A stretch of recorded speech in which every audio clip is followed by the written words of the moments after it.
Hi, welcome to The Edge. I'm Carrie Norton, the founder and CEO of Green Business Base Camp, and I'm here today with Jamie Krug, the CEO of CyberRain. I'm really excited to have Jamie here to talk about his company. So we're going to dive right in. Jamie, tell us what CyberRain does. Well, CyberRain has a unique weather-monitored irrigation controller. So what we do simply is everybody has a controller, and we monitor the weather at the site specific, and it adjusts your watering accordingly.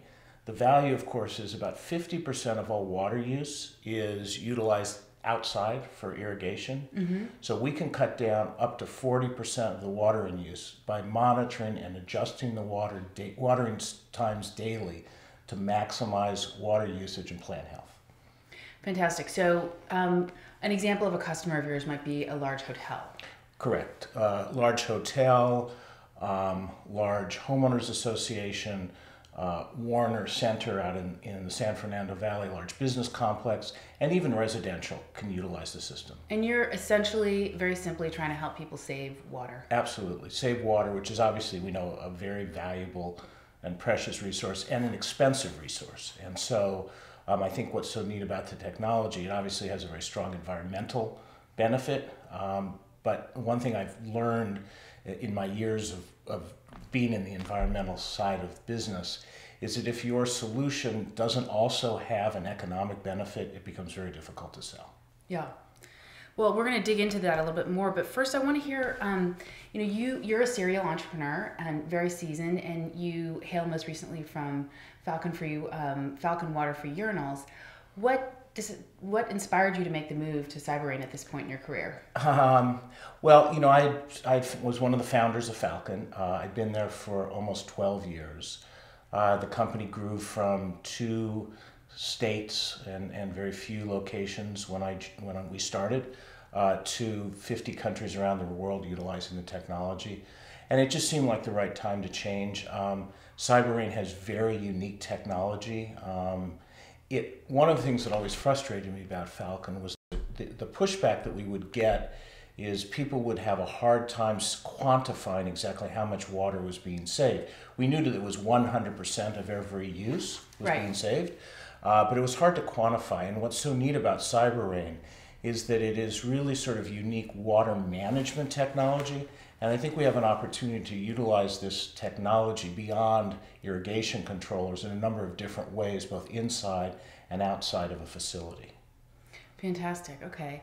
So, you hear a lot about water being the new oil, right? Sure. Water is this precious resource that we're finally figuring out that we need to Right. do more to manage effectively.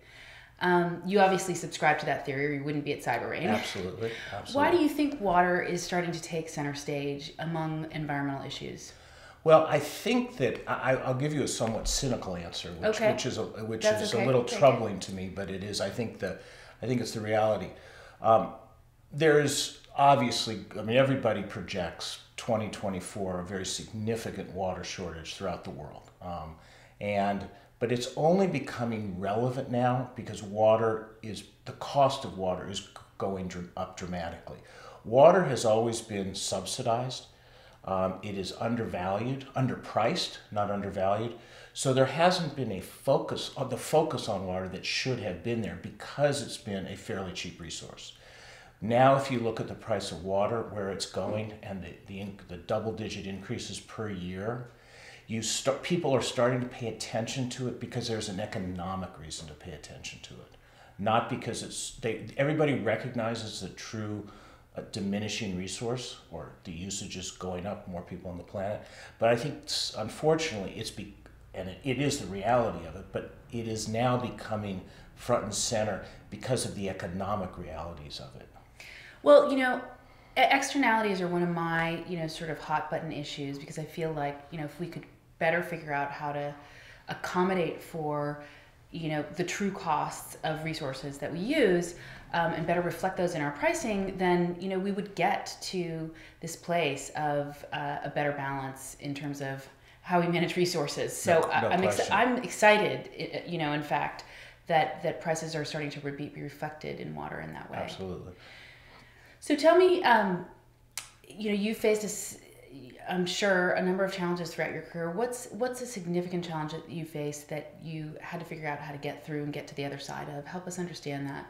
Well, I think that, when you have new technology, Falcon was highly counterintuitive.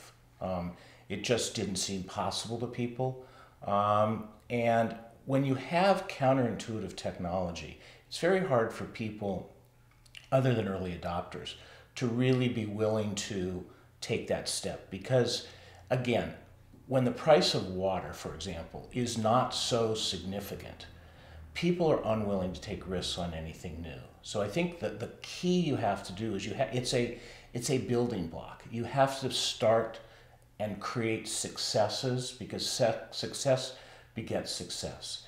And that's really the only way to do it with sort of new technology where there's not a dramatic sort of economic reason to do it. And so I think that you have to be patient with it. And I think that it's just I guess the lesson is you just sort of have to slog through it, really. I mean, I wish there was there'd be great if there was some quick rocket ship to the moon, but it's just something you have to keep. I mean, it's a bad pun, but it was a lot like it's pushing water uphill.